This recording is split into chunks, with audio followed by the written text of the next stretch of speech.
providing assistance.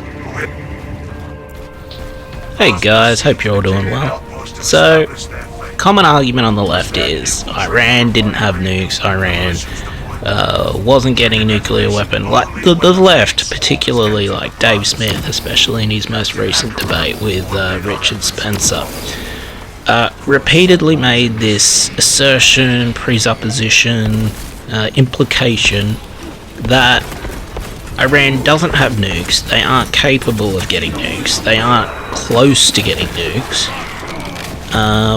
And then Dave made some sort of assertion like, all they want is a latent nuclear deterrent, the ability to get nukes rapidly in case they're attacked or something like that. And there's also another presupposition there: if they actually got nukes, they would maintain a defensive posture with said nukes, right? All of that is absolute fucking bullshit. Like, just in the last week, Iran has ballistic missiled deliberately a civilian hospital, a school, and a mosque. Mostly Arab Israelis, by the way. All civilian targets, and you don't even have Israel's Hamas narrative that Israel hiding in tunnels under the mosques, schools, and hospitals. Like, you don't even have that. The UN, in response to all of this, is just completely fucking silent. Like, this should show their bias. They're 50-country Islamic bloc that votes, to condemn Israel every other week, even though they don't actually do anything. But they're completely silent on 3 separate, deliberate attacks from Iran and Islamic State on Jewish civilians. Just completely silent on it. They condemn Israel every other week for targeting Hamas amongst civilians, but here, a deliberate, intentional targeting of civilians by an Islamic State, fucking nothing. Crickets. Absolute crickets on it. The UN's just like a fucking useless, corrupt thing. It's just complete bullshit. But anyway, back to Iran nuclear threat and the intent to use them. Basically, you can do this yourself. Go, hey Grok, has Iran ever attempted to hide nuclear facilities from the IAEA, which is the UN's monitoring agency for Iran's nuclear weapons and uses of nuclear power and that sort of deal? Comes back yes. The Lavasan Xi'an place, wherever that is, evidence suggests that in 2003, activities at this site in Tehran included tests related to nuclear weapon components, such as explosively driven neutron sources.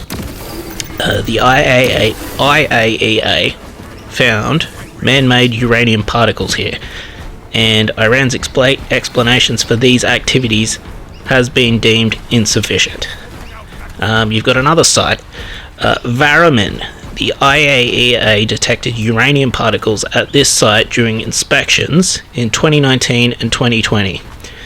Iran failed to provide any credible explanation for the presence of undeclared nuclear material, and the site is believed to have been part of a structured covert nuclear program until the early 2000s. And then you've got another one, Turquoisabad. I'll just brush past that because my pronunciation of Middle Eastern areas is obviously superb. In 2018, Israeli Prime Minister Benjamin Netanyahu, all the leftists just stopped listening, publicly revealed this site as a clandestine nuclear warehouse, disguised as a rug cleaning facility. So part of their Air Force. The IAEA inspectors later confirmed uranium traces there in 2019, and nuclear material or contaminated equipment was stored at this site between 2009 and 2018. Iran's attempts to sanitize the site were hindered the IAEA investigations and verification efforts. So they're mixing it with their Air Force, with their rugs, okay? And in addition to that, you've got another 2 which are unconfirmed by the IAEA, probably because they haven't had the ability to properly investigate them yet. You've got the Parchin military site, and you've got the Gachin uranium mine, wherever the fuck they are. So you've got a clear, conscious, concerted effort on Iran's part to deceive the IAEA around their nuclear capabilities and nuclear facilities. It is the IAEA's job to make sure that Iran doesn't get a nuke. So here's the next question you can ask Rock. How long does it take to enrich uranium from 60%, which Iran has an abundance of, to 90%, which you need for nuclear weapons? It comes back with Iran's multiple centrifuges and Iran's current 408 kilos of 60% enriched uranium, which you, by the way, you don't need for, just safe, friendly nuclear reactors and civilian uses for energy, let's say. You don't need 60% uranium for that. The only reason why you would have 60% uranium is to enrich said 60% uranium to 90% uranium so you could have nuclear weapons. But anyway, back to the point. You ask Grok this: how long would it take to for Iran to enrich their 60% to 90%? Grok estimates they could have nukes within as little as 2 to 7 days from that, and enough for multiple warheads in 3 weeks from that point. So, okay, let's just lay the situation out for a second. You've had a concerted effort on Iran's part, as seen from previous examples, of attempting to sneaky fucker hide nuclear facilities under the IAEA's nose. There hasn't been any real consequences for this, and they've even made attempts to hide facilities where they have attempted to cover up evidence of further enrichment of uranium from under the IAEA's nose. The third Benjamin Netanyahu example is a clear example of them attempting to destroy evidence of this. Alright. So let's assume that they've snuck a nuclear facility through under the IAEA's nose, because apparently there's no consequences for trying to do it and failing to do it. Let's assume they did sneak one through. Let's assume, in addition to that, they managed to sneak through an IR-6 centrifuge in their sneaky fucker hidden underground nuclear bunker. We already know they've got 408 kilos of 60% enriched material, and we know that they can make a nuke from that within 2 to 7 days. That's an incredible amount of fucking pressure to put on the international community that says you can't have a nuke. Like, why would anyone be arguing for that position? Like, within all of this, within all the presuppositions of Iran's behavior and everything like that, everyone is assuming that they're good actors. Like, they're assuming Turkey isn't a thing, they haven't lied, they haven't attacked civilians, they haven't said they're going to nuke Israel, they haven't, under pretty much every instance, attacked other nations unprovoked, and the other nations haven't, sort of just accepted it and not responded. Like, you're assuming they're a good actor amid all that, which I think you got to be pretty fucking retarded to assume at this point. Like, Khomeini himself's like this horrible fucking terrorist cunt, pedophile, suicidal cult leader. Like, he's written in his fucking personal writings defending pedophilic child marriage and all that sort of shit. Like, if you read them, they're fucking gross. And you're gonna assume on this fucking creepy pedo murderer, like, he's been responsible for the murder of dissidents in his country, imprisonment, torture, rape. In his country and abroad, dissidents, critics of his regime, you're gonna assume this suicidal cult leader, pedophile, dictator, murderer is going to be a good actor in negotiations about his own power and how he would use it in a theoretical scenario. Like, how fucking retarded is the left here? Like, that's fucking stupid. And, like, the presupposition that if he had nukes, that he would take a defensive posture, he would stop all of his... He is... Like, everyone pretty much says Israel has nukes. He right now is being belligerent towards countries that has nukes. He is deliberately attacking Israel with, like, terrorist proxies. A nuclear-armed country with terrorist proxies. And attempting to, you know, clandestinely get nukes for his own country. Right? Like, let's state the intent for what it is. He's attempting to do all of this. And, like, the left's prescription of weakness on this issue, all it's going to achieve is going to arm Israel, like, arm Iran with nuclear weapons. Like, it's... The left are such a fucking liability. Like, I get the point, like, that's been trying to be made, like, I would argue, like, even all the catastrophic wars in the Middle East, like, all the regime changes in, like, Libya and Iraq and all that sort of thing, like, I would even question those to a certain degree. Like, if you asked someone now, like, exactly how is regime change, how is everything in Iran going to play out in the next year or 2 years or whatever, no one would have a clue on how to answer that. There's so many different ways it could go. They could kill Khomeini, they could install the Shah could then be attacked from without by all of its, you know, mostly terrorist neighbours. The IRGC could end up putting down all of the revolts, and you could have a military dictatorship from some sort of true believer in the IRGC. By the way, the IRGC, that has been purged for years to be loyal to Islamic theocracy, Khomeini, right? You're not going to have, like, a... What would you say? Like a disloyal second-in-command Khrushchev or anyone like that. Like you had in the Soviet Union, taking over after Stalin died and then rolling back all the oppressive things.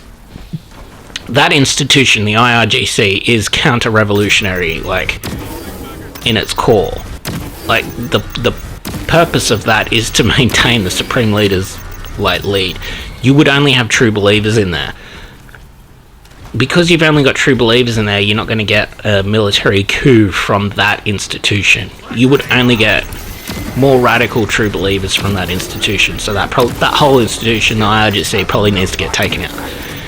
The military forces, on the other hand, you might get, like, a military dictatorship person from in there. But you got to remember, all the promotions and all the leadership in all these things has been chosen on loyalty, not competence. And because it's been chosen on loyalty and not competence, it's probably part of the reason why Israel's able to wipe them out so easily.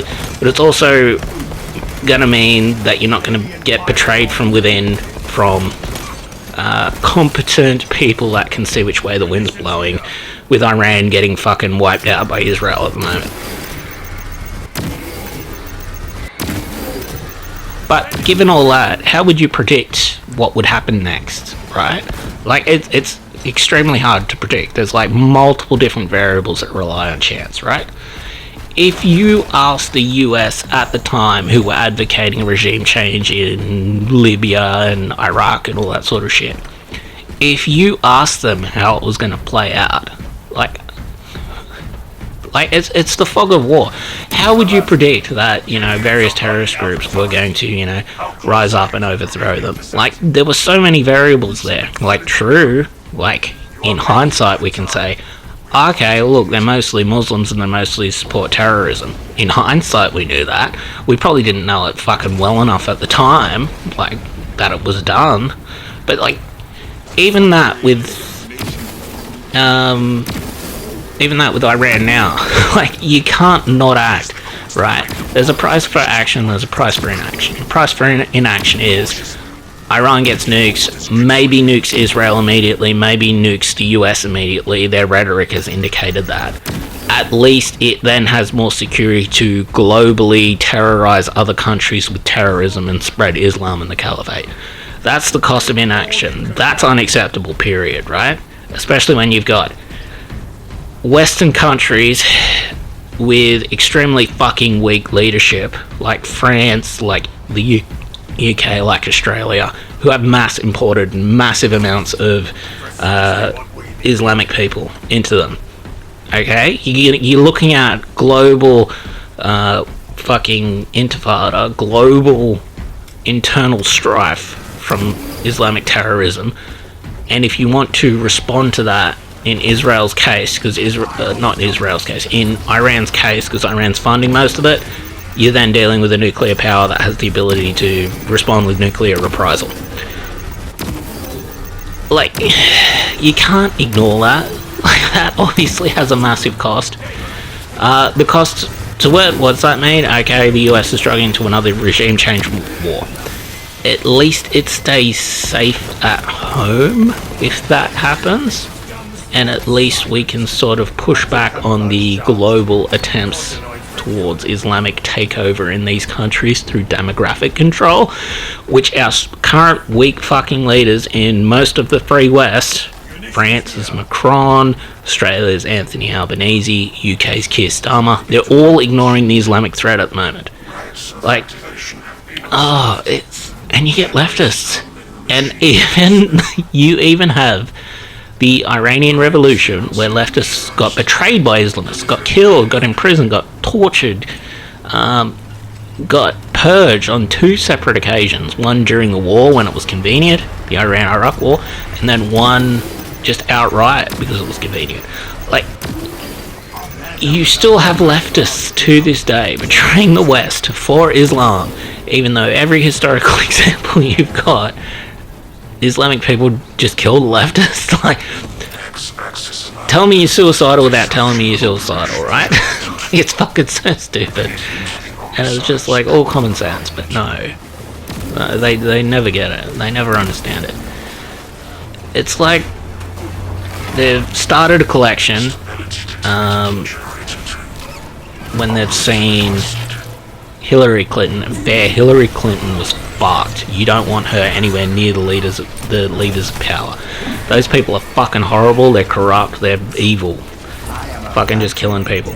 But at the same time, within that narrative, you've got Saddam's sons fucking gang raping women at their weddings, right? Like, the people that they overthrew weren't good. And it's not this black and white, oh, if you overthrow them, the terrorists were obviously always going to take charge.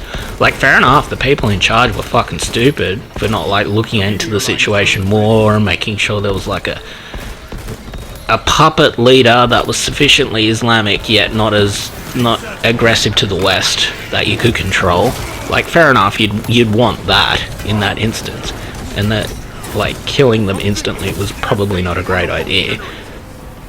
But all that's hindsight. Like, how... To this day, you've got leftists that don't recognise Islamic people are fucked, right? And that they want to fucking have child marriage, and they want to kill the West, and they want to... Islamic dominance for everywhere, they want to oppress women and all that sort of thing. Like, leftists to this day do not recognise Islam for that shit.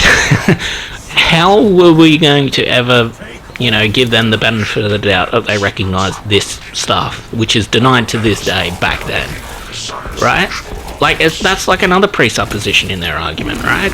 Which is just, okay, Islamic people, Islam's religion of peace, whatever. Okay, it's completely fine, there's nothing wrong with it. There's nothing wrong with the masses of child marriage, all that sort of shit. It's a religion of peace. But, the regime change wars were obvious. Like, Islam's obviously going to give rise to terrorism, and they're going to kill all the Christians in the region. Like, you can't have it both ways. Which one is it? Islam's fucked, or Islam's a religion of peace, and the regime change wars were a good idea? Which is it? You can't have both of them, alright? But like they still have it. They still have it. They have the just like fucked presuppositions, like just inaccurate about the world presuppositions within their worldviews, right? It's insane. And like that's to say nothing of Libya at the same time. Like if you're going to advocate that regime change for Libya was a bad idea and all that sort of thing, you've got to know that passively you're accepting Gaddafi's actions, which at the time were like rape, pedophilia. He had like an all-female guard which he used as like sex slaves. It was alleged he had like cages of children and shit. Like there was a reason why his people immediately sodomized him to death with a fucking knife, right? There was reasons for that. To advocate against regime change in that country, and hey look, I get it, when the Islamic people took over they massacred Christians, that's not good. But to advocate no regime change there, you're kind of tacitly accepting Gaddafi's crimes, if you know what I mean. Like, to at least have a strong opinion that you shouldn't regime change there, right? Like, the two aren't... You're applying responsibility to certain things, right? But you're not applying responsibility to other things. You're saying, if you advocated regime change, you advocated for all the Christians and everything to die in the turbulence that happened after the thing. But if you don't advocate regime change, you're not advocating for Gaddafi's actions at the time, which were fucking horrible enough to have his people sodomize him to death with a knife, right? Like, that's like another thing that they try to have both ways, right? Like, it's a situation of varying levels of evil. And like, people just don't get it. Like, leftists especially don't get it, because leftists are just not as informed as right-wing people, and they just do not have as much common sense as right-wing people. They have their narratives, they think they're morally superior for their narratives, even though in most instances their narratives are horribly simplified at best, or just inaccurate at worst. Like think about like the idea that they're backing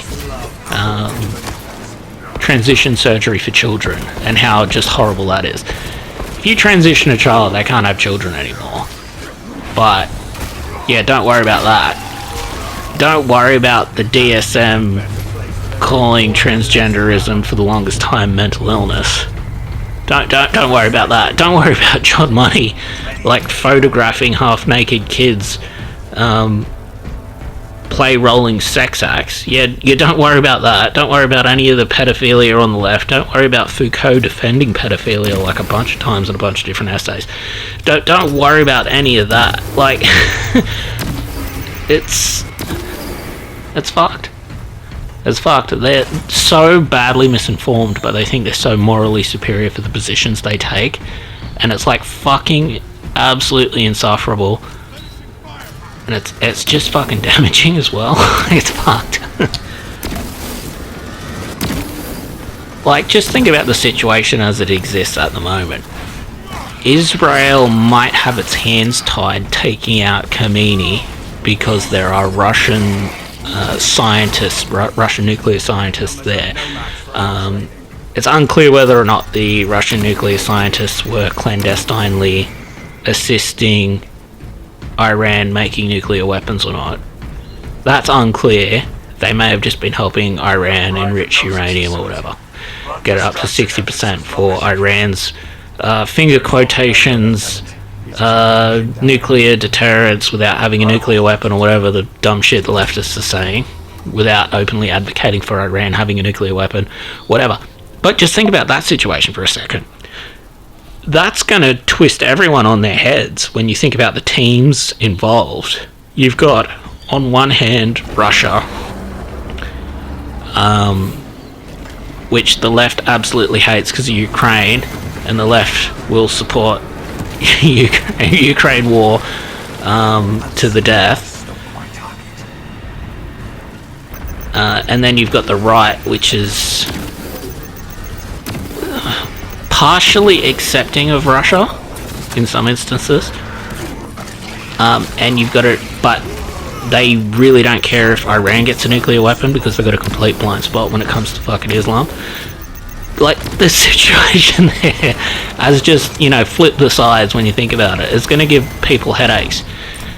So now you've got Russia involved with arming Iran with nuclear weapons potentially, and potentially stabilizing Khomeini's regime by having its scientists used as human shields so Israel can't take out Khomeini. And now he's involved.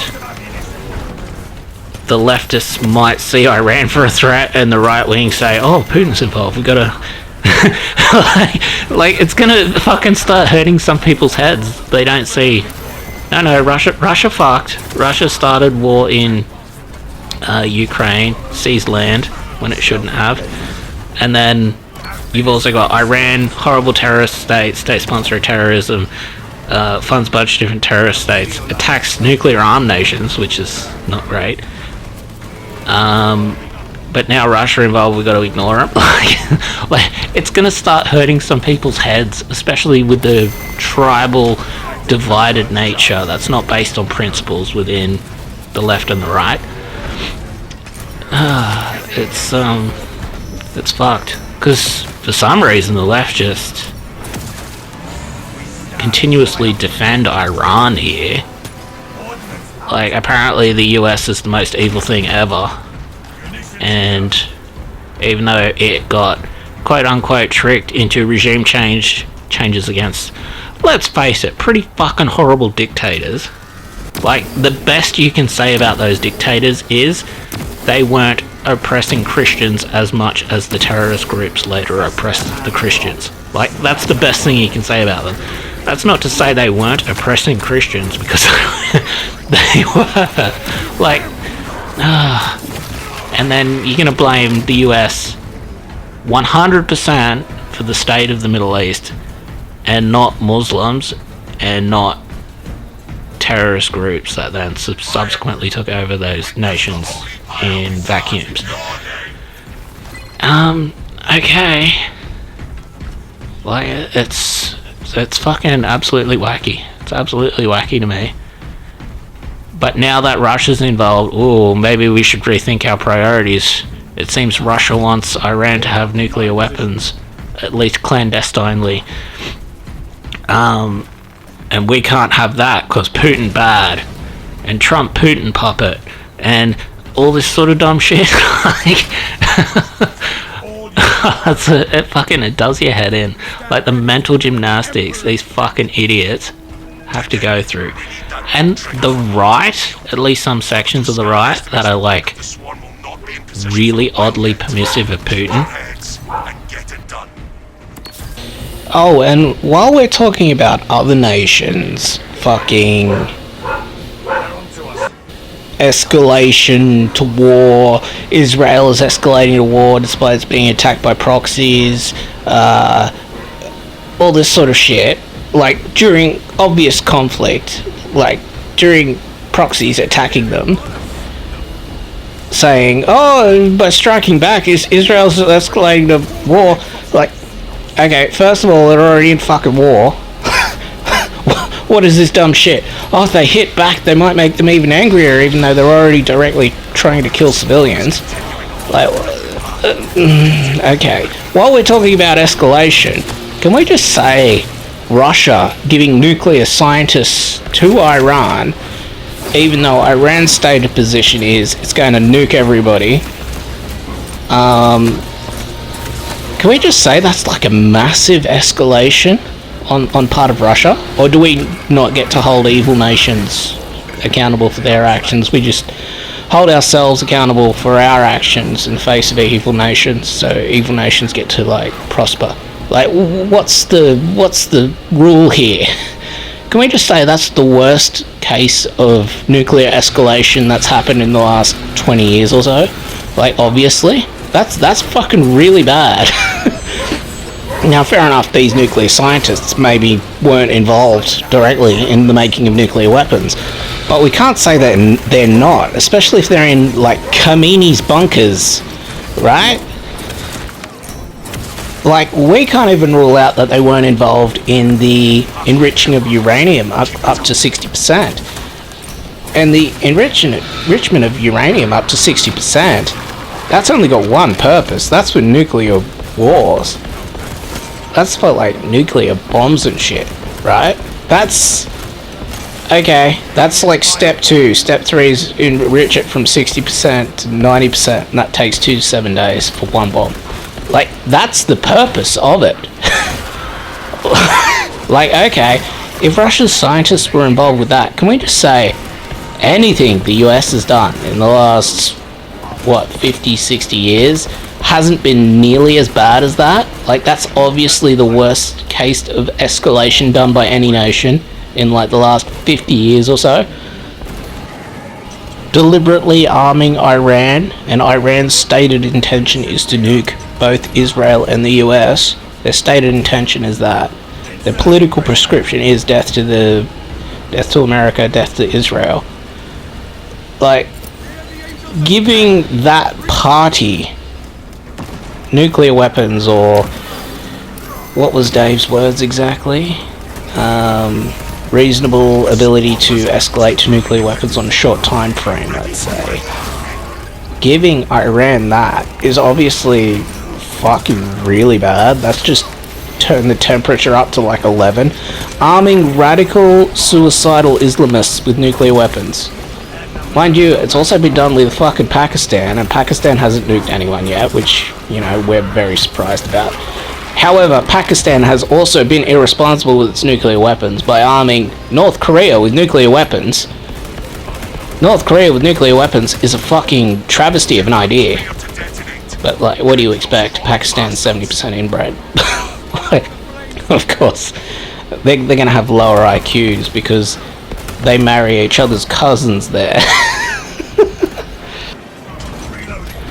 Leftist policy will literally be the death of us all, including the fucking leftists. Lieutenant and bioscience down 90% and full. Swarm annihilation confirmed. Excellent work. Move to extract.